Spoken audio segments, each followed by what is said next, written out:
ఏదో గంగమ్మ జాతర అంట రఫా అని రాష్ట్ర ప్రజలను రాష్ట్ర అధికారులను భయపడించే మార్గం చేసి ఈ 3.5 సంవత్సరం తన పార్టీని తన పార్టీ కార్యకర్తలను సర్వైవ్ చేసుకోవాలనే ఉద్దేశంతో రఫా అని ఎప్పుడో 3.5 సంవత్సరం 4 ఏళ్ళ గవర్నమెంట్ మారుతుందంట, అప్పుడంట గంగమ్మ జాతర అంట రఫా అంట.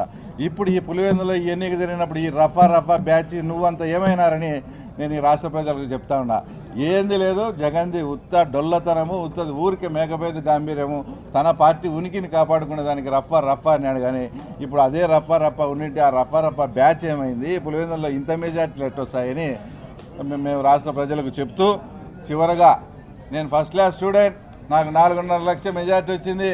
తర్వాత నువ్వు తలకిందులు తపస్సు చేసినా నీకు ఆ మెజార్టీ రాదని మా ముఖ్యమంత్రి అన్నప్పుడు ఈరోజు మెజార్టీ డిపాజిట్ కూడా రాలే. ఈ మెజార్టీ గురించి నువ్వేం సమాధానం చెప్తావని కూడా తర్వాత ఆయన మేము ప్రశ్నిస్తూ ఉన్నాం. Thank you.